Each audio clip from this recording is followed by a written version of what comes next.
저는 이번에 한국 가서 마침 종교개혁 주간이 끼어 있어서 흔히 개신교의 구원의 핵심이라고 하는 칭의론 또는 의인론 이렇게 좀 어려운 말로 씁니다만은 간단하게 말하면 믿음으로 구원 얻는다 그 말입니다.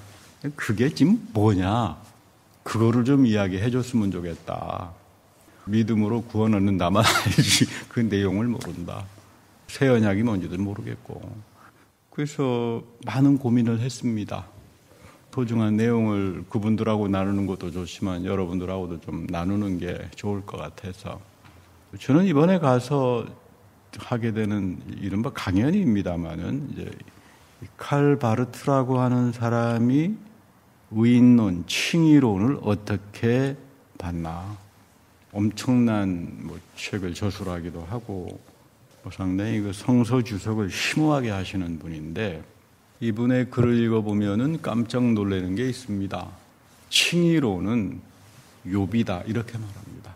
아니 우리 흔히 욥기를 보면 흔히들 이야기하듯이 억울한 사람, 하나님이 선하고 좋으신 분인데 어떻게 욥과 같은 사람을 저렇게 고난을 받도록 내버려 둘 수 있느냐. 다 그런 식으로들 이해하는데 이분은 단연코고 잘못된 해석이라고 이야기를 해요. 닫아버립니다. 바울에게 있어서 가장 심오한 칭의로는 욥으로부터 온다. 아주 간단한 말을 하죠. 근데 굉장히 어렵습니다.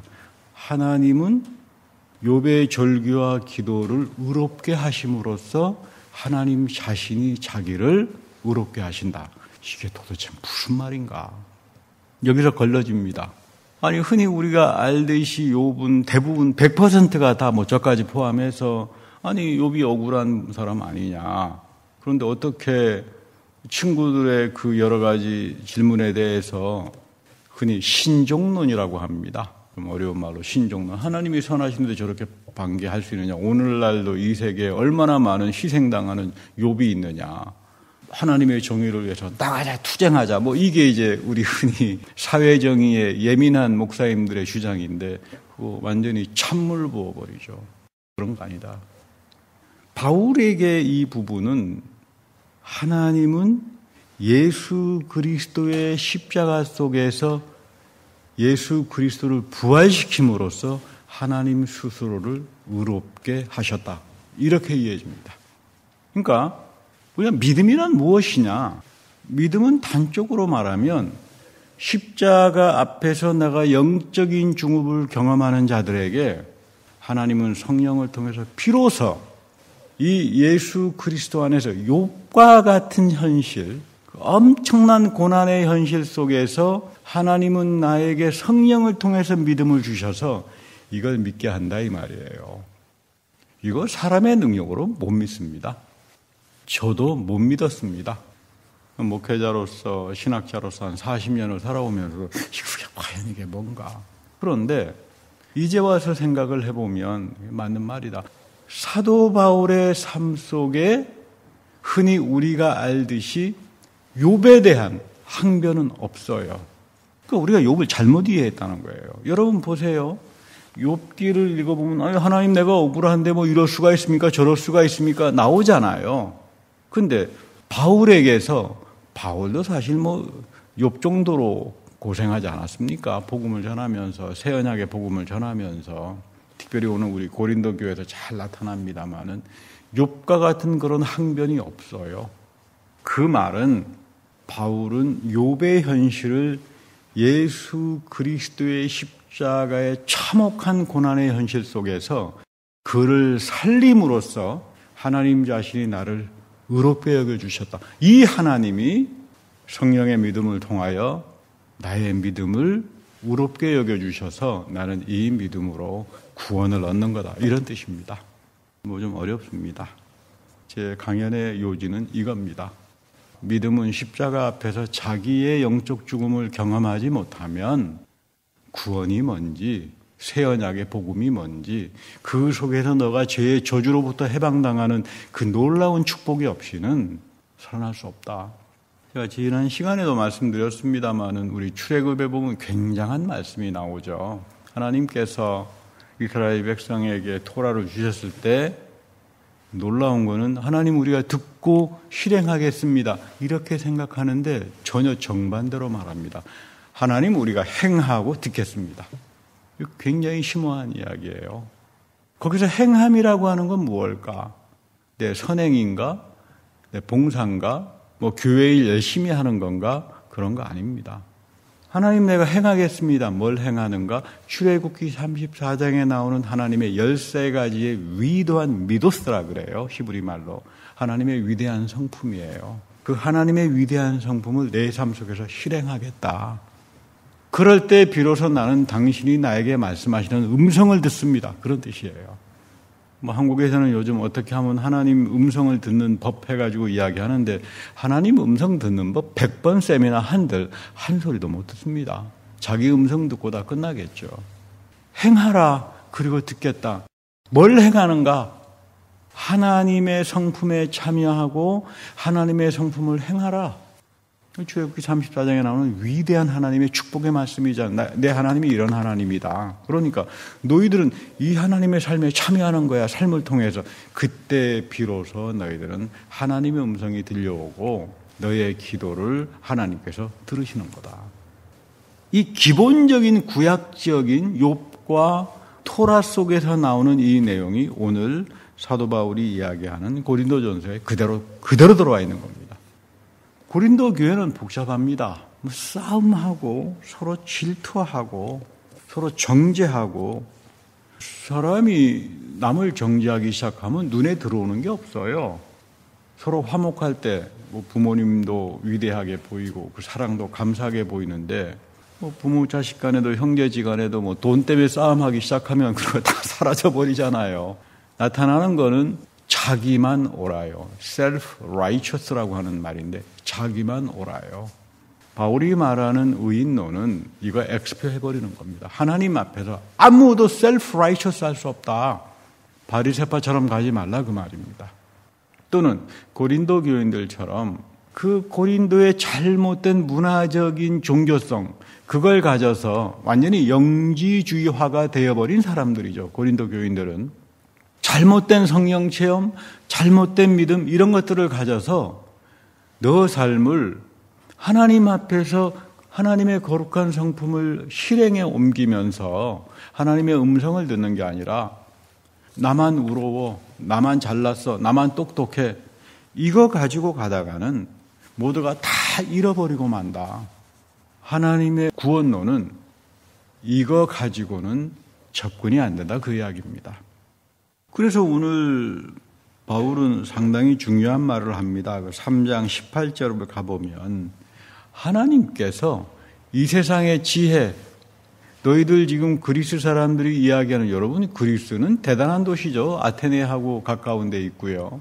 한때 아테네를 속국으로 삼아서 그 당대 고대 그리스 도시국가에서 항구와 무역을 통해서 굉장히 잘 나가던 그런 예술의 도시고 그런 동네입니다. 이 동네가. 그러니까 거기 얼마나 뭐 철학적인 지혜랄지 이방의 그 시인들이랄지 그런 문화적인 전통이 얼마나 탁월했겠어요. 그런데 바울은 한마디로 노해버립니다. 그런 거 가지고 너희들 하나님 만나지 못한다. 왜냐하면 하나님께서 그 세상의 지혜를 미련한 걸로 어리석은 걸로 예수 그리스도의 십자가 복음과 부활을 통해서 전부 다 패해버렸다 그 말이에요. 그러니까 하나님의 지혜는 뭐 너희들이 세상에 나가서 학박사가 되고 공부 열심히 하는 게 나쁘다는 말이 아니라 나 바울도 거기에서는 최고봉에 속하는 학자인데 그거 가지고 구원 없더라 그 말이죠.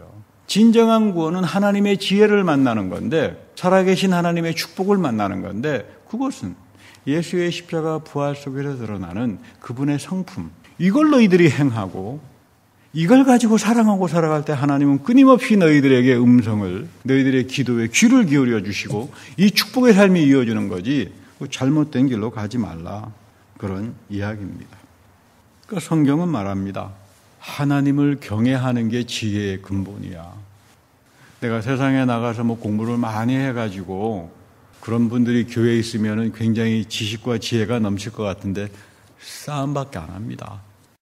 여러분들과 같은 하나님의 부르심을 잊고 하나님의 성품을 실행에 옮기고 그래서 하나님의 음성을 듣고 하나님께서 여러분들의 기도에 귀를 기울여 주시고 이렇게 살아가는 분들에게 정말로 우리가 상상하지 못하는 종교개혁에서부터 시작되었던 믿음으로 구원을 얻는다라고 하는 그 놀라운 축복과 심오한 진리가 여러분들을 통해서 하나님께서 열어가신다고 저는 믿고 있습니다.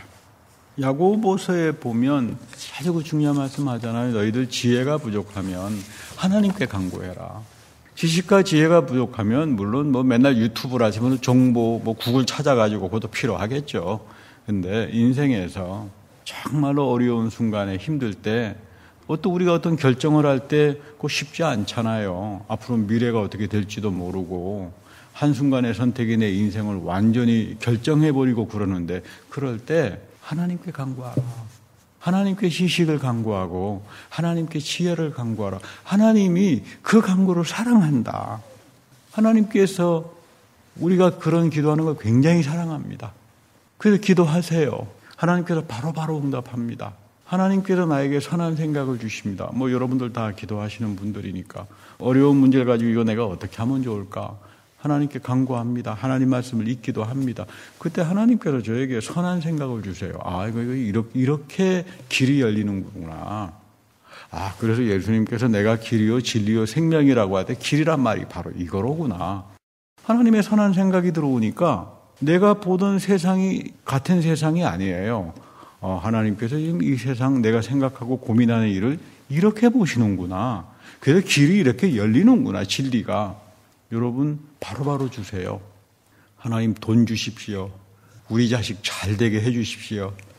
내 비즈니스 엄청 대박나게 해 주십시오. 그런 기도는 잘 이루어지지 않습니다. 오래 가기도 하고. 그런데 하나님께 지식과 지혜를 통해서 오는 성령의 선한 생각은 하나님께서 굉장히 기뻐하시고 바로 우리에게 역사를 한다. 이게 야고보 사도가 오랜 영성의 전통, 믿음의 전통 속에서 체득한 지혜예요.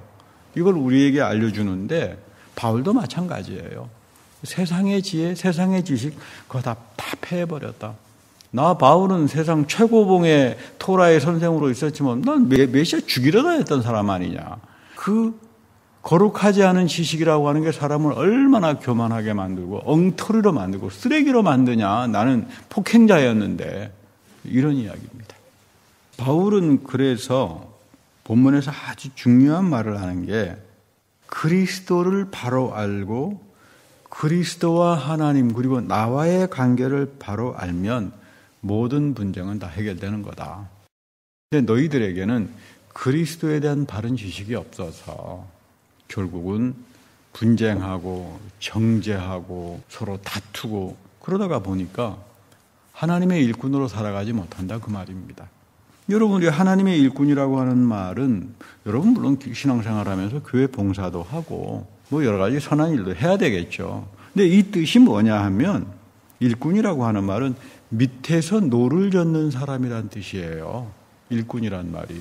디아코노스라 그러죠. 여기서 디아코니아라고 하는 말이 나옵니다. 여러분 배 밑에서 노 젓는 사람이에요.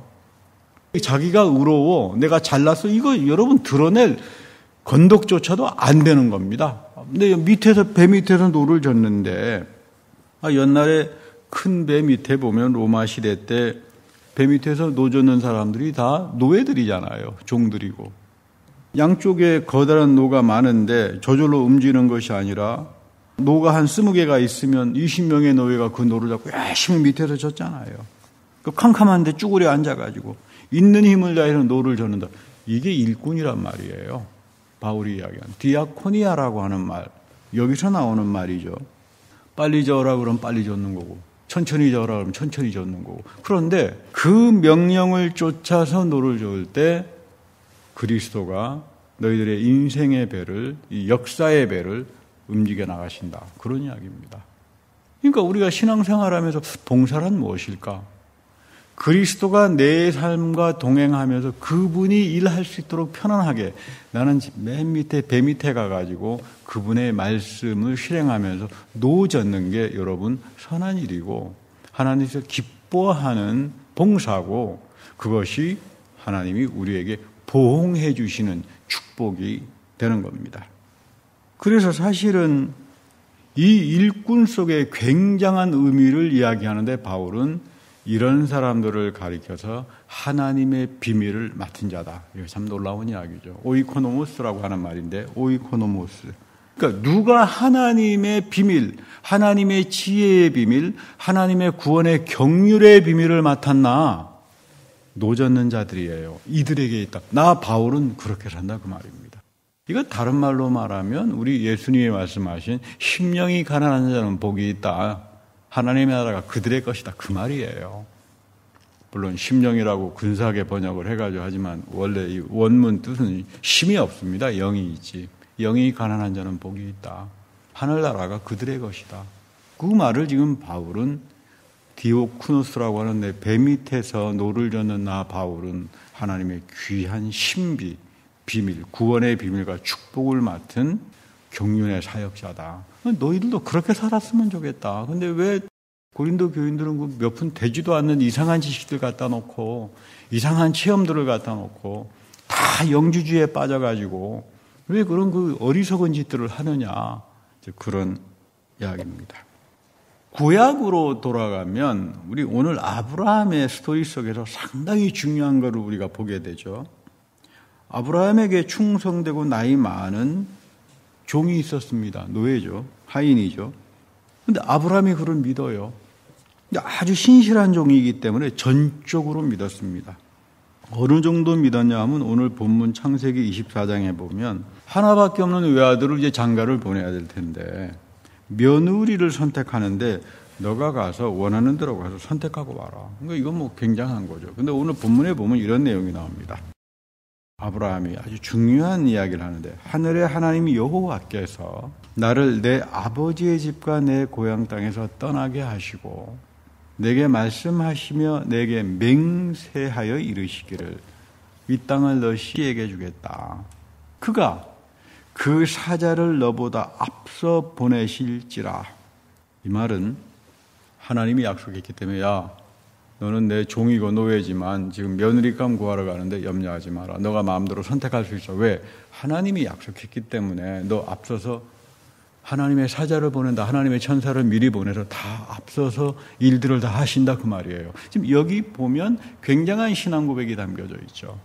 하나님이 앞서가셔서 모든 것들을 예비하신다. 여러분 이게 섭리예요. 이 섭리장이 바로 그대로 나타나는 대목이 어디냐 하면 이삭을 모리아 산에서 바칠 때 하나님이 미리 앞서서 예비하신다.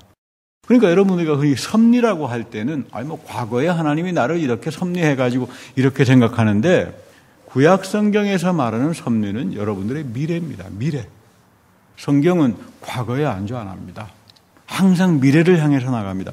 하나님이 앞서가시는 분이야. 너가 염려하지. 너가 자식들 때문에, 너의 인생 때문에, 너의 비즈니스 때문에 이 모든 것들 염려하지 마라. 하나님이 앞서가셔 너희들의 삶을 예비하신다. 이 이름이 여호와 하나님이라고 하는 이름의 뜻이에요. 야훼 하나님, 야훼 아도나이라고 하는 이름의 뜻이 내가 너를 앞서가. 그러니까 염려할 거 없다. 그러니까 너는 하나님께서 하라고 한 하나님의 성품에 참여하면서 용서하고 사랑하고 남을 세워주고 너 기본적인 이런 느메시스 원리를 가지고 지키고 살다가 보면 너희들에게는 상상하지 못하는 일들이 벌어지는데 고린도 교인들이 전혀 가장 신앙의 기초 ABC들을 모른다 이 말이에요.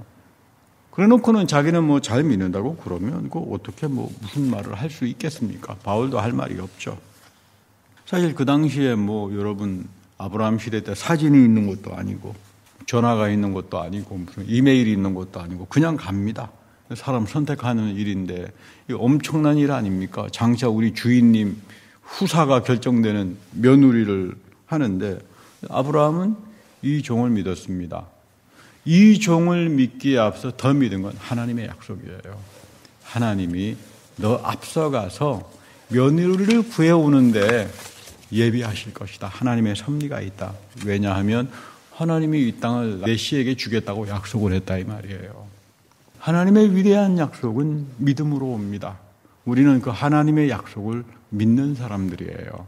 그게 예수의 십자가 부활 속에서 성령의 오심을 통해서 이 세상 마지막까지 하나님이 우리의 삶을 동행하고 이끌어가고 그리고 놀라운 하나님의 축복으로 우리의 삶을 인도하실 것이다. 이런 이야기입니다. 사람은 판단하고 삽니다. 판단하는 게 대략 한 3가지 정도로 정리가 되겠죠. 일반적으로는 다른 사람에게 판단받습니다. 수근수근 하는 거 좋아하니까. 뒤에서 수근수근거리고 남에 대해서 말하는 거 되게 좋아하잖아요. 그러니까 사람이 남들은 나에 대해서 뭐라고 이야기하지? 걱정을 많이 하고 사는데 사도 바울은 나 그거 신경 안 쓴다 그 말이에요. 그 사도 바울에 대해서 얼마나 많이 수근수근거렸겠습니까? 한때는 바리새파고 폭행자였던 사람이 별 이야기들이 다 나오지 않겠어요. 근데 난 그거 신경 끈 지 오래다. 중요한 거는 나는 그리스도의 일꾼이야. 나는 맨 밑에 배창에 가가지고 노를 젓는 일꾼인데 그런데 여기에 너희 세상 사람들이 알지 못하는 구원과 하나님의 비밀과 지혜의 축복의 경륜 오이코노모스가 여기에 담겨져 있어. 여러분도 마찬가지예요. 여러분들이 살아가는 믿음 생활 속에 일꾼으로 살아갈 때 세상을 구원하는 경륜과 비밀과 지혜의 축복이 여러분들의 삶에 이어지잖아요. 이것 때문에 여러분 교회가 있잖아요. 이것 때문에 여러분들이 와서 예배를 드리잖아요. 이것 때문에 여러분들이 다시 말하면 믿음 생활을 복된 거라고 고백하면서 살아가잖아요. 그러니까 남의 말 나 그거 신경 쓸 거 없다 그 말입니다. 그러니까 남이 뭐라고 하는 게 중요한 게 아니라 하나님이 나를 알아줘야지. 하나님이 나를 어떻게 생각하시는가? 하나님이 나에 대해서 뭐라고 말씀하시는가? 그게 최대의 관심사지. 남이 나에 대해서 남이 무슨 생각 말씀 교회에 대해서 뭐라고 이야기하나 그런 거 아무런 관심 없습니다. 저는 제가 바울을 존경하니까 여러분들도 그럴 줄 믿습니다. 할렐루야. 그러니까 우리가 하나님이 나를 어떻게 판단하시는가? 하나님이 나를 뭐라고 이야기하시는가? 정말로 나는 하나님의 일꾼으로서 충성된 사람으로서 살아가고 있는가? 나와 하나님 관계가 최고의 중요성을 갖는 거고 여기에 약속을 믿게 되는 거고 절대적인 믿음을 통해서 여러분들은 하나님의 경륜의 비밀의 축복으로 들어가는 사람이 되는 겁니다. 두 번째는 바울은 그러니까 나도 나를 판단하지 않아 이렇게 됩니다. 나도 나를 판단하지 않습니다. 하나님이 알아서 나를 판단하는데 더 이상 내가 나에 대해서 변명하고 나를 판단해서 이러쿵저러쿵 자기 변명하지 않겠다 그 말이에요. 위대한 사도는 베드로지 무슨 바울이야 저 사람 맨날 예수 믿는 사람 잡아 갇히고 폭행자였는데 과연 저 사람 말을 믿을 수 있어? 그런 판단 자기는 나 자신에 대해서 판단하지 않는다 그 말입니다. 나는 하나님 앞에서 내 문제를 해결한다.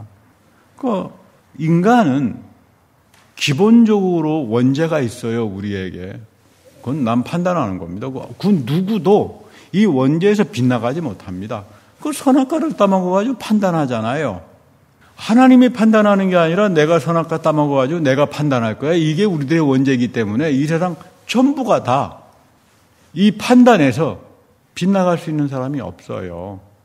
최고의 지성과 영성의 대가라고 하는 교수님이 나오셔가지고 자기가 지혜와 영성과 지성을 겸한 사람인데 그러시면서 하는 말씀이 자기는 그러면서 진짜 알다가도 모르는 거예요. 왜 원죄를 이야기하는지 모르겠다. 기독교가. 그러고 막 원죄를 비판하다가 강의 한 1시간 내내 남 판단하다가 끝나더라고요. 그래서 제가 댓글을 달아놓을까. 당신 때문에 원죄를 이야기하는 겁니다. 성경이. 사람은 남을 판단하는 데서 아무도 해방당하지 않습니다. 그러나 우리가 예수의 십자가 앞에 섰을 때 비로소 나는 나를 정죄합니다. 나를 정죄하기 때문에 남을 판단하고 남과 시시비비하고 싶지 않습니다. 물론 그렇다고 해서 범죄를 잘못된 생각들을 옹호하고 내버리라고 하는 그런 이야기는 아니에요. 바로 이것이 요셉의 삶을 통해서 아브라함의 삶을 통해서 바울의 삶을 통해서 그대로 믿음의 축복으로 이어지는 거예요. 믿음으로 구원 얻는다라고 하는 말이 얼마나 깊고 성경 66권 전체를 깃들어가는 아주 심오한 사상이라고 하는 것을 우리가 알아야 합니다. 이 부분을 제대로 본 사람이 제가 보기에는 아직까지는 칼바르트라고 하는 사람 한 사람밖에 없어요. 그 수많은 신학자들이 다 나왔는데 아직까지 거기 본 사람 없습니다. 그건 제가 단언합니다. 평생을 책만 읽고 산 사람인데 아직까지 이 사람 넘어가지 못한다. 지금까지는. 뭐 언젠가 또 하나님께서 필요하면 칼바르트라고 하는 사람의 신앙을 넘어가게 하겠죠. 믿음으로 구원 얻는다라고 하는 이 경륜의 비밀이 얼마나 소중한 건가. 판단하지 않는다. 왜냐하면 하나님께서 다 가린다. 하나님의 진리는 스스로 드러나는 거잖아요. 스스로 드러나기 때문에 하나님의 진리가 오면요, 하나님의 말씀과 지식과 지혜가 나타나면 다 드러나요. 숨기지 못해요. 그동안 거짓말하고 스스로 자기를 옳다고 여겼던 모든 것 다 폭로가 됩니다. 그러니까 그런 거 할 이유가 없다. 이런 이야기를 지금 바울이 하는 겁니다. 그래서 오늘 아주 위대한 말을 하는 게, 하나님께서 이 위대한 일 때문에 나를 미말에 처하게 했다. 나를 미말에 처하게 했다. 가장 하나님의 일꾼으로 별 볼 일 없는 사람으로 만들었지만 오히려 하나님께서 이러한 새 언약의 복음을 통해서 너희 고린도 교인들에게, 그리고 아무도 서로 심판하지 않는 그 축복의 삶으로, 그리고 우리를 인생의 복으로 인도하실 거다. 그래서 8절에 보니까 바울이 그런 말을 합니다. 너희가 이미 배부르고 이미 부요해졌고 우리 없이 다 왕노릇하고 살았다. 정말로 교만한 짓 다 하고 살았다는 거죠. 혼자 스스로 자기의 우러움을 가지고 온갖 하고 싶지 않은 말들 다 쏟아부치면서 살았지만, 아나무인과 같은 독재자처럼 살았지만 하나님은 우리를, 사도인 우리를 미말에 두었다. 그리스도의 일꾼으로. 그러나 하나님의 진정한 축복은 이 일꾼을 맞는 배 밑에서 노를 젓는 이 사람들에게 하나님의 구원의 경륜과 비밀과 축복이 임재하는 거다. 여러분, 오늘도 똑같습니다. 하나님은 이렇게 역사하시는 분이에요. 우리 시대 믿는 하나님이 다르고 구약시대의 신약시대에 믿었던 하나님이 다른 게 아닙니다. 하나님은 어제나 오늘이나 미래나 영원하세요. 우리가 그 하나님의 성품을 깨닫고 그 성품을 실행하고 그 믿음을 가지고 사는 사람들에게 하나님은 귀를 기울여 주시고, 그리고 우리는 하나님의 음성을 듣고 살아가는 겁니다. 이런 축복이 여러분들에게, 특별히 이 종교개혁 주간을 맞이하는 이 달에 여러분들에게 귀한 축복의 말씀이 되기를 간절히 바랍니다. 다 같이 기도하겠습니다. 하나님, 우리가 지식이 있는 것도 아니요, 세상에 지혜를 가졌다고 해서 하나님께서 그거를 모두 다 패해버리고, 그러나 오늘 우리들에게 성령을 통하여 믿음을 주셔서 마치 배 밑에서 노를 짓는 사람으로 우리가 살아가지만 거기에 하나님의 부르심이 있고 하나님의 남겨놓으심이 있고 장차 우리의 미래를 앞서가서 예비하시는 하나님의 위대한 경륜의 축복이 있음을 고백합니다. 주의 백성들 기억하시고 늘 이 믿음으로 구원을 얻는다라고 하는 이 말씀 속에서 하나님의 넘치는 위로를 받고 살게 하옵소서. 우리 구주 예수 그리스도의 이름으로 감사하며 기도드립니다. 아멘.